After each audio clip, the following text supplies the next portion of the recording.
Meet Bella and Sadie. These two Labradors are more than just a woman's best friend. They're giving new meaning to the phrase rescue dogs. Mama loves you. The pair seen on this doorbell camera giving Lassie a run for her money when they bolted out of the house to get help for their owner, Maureen Hatcher, who had suffered a stroke inside. I remember Sadie coming in and I said, Mommy needs help. And then they were gone. The dog's frantic bark summoning neighbor Alexandra Nespolini. When I saw the dogs, oops, something has happened. Nespolini following the dogs back home where she found Hatcher and called 911. I asked, where is Mom? The house was so dark.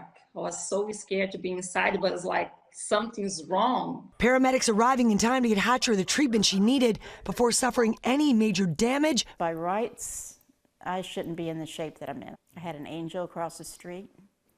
I had a great rescue in the neighborhood. I'm blessed, very blessed.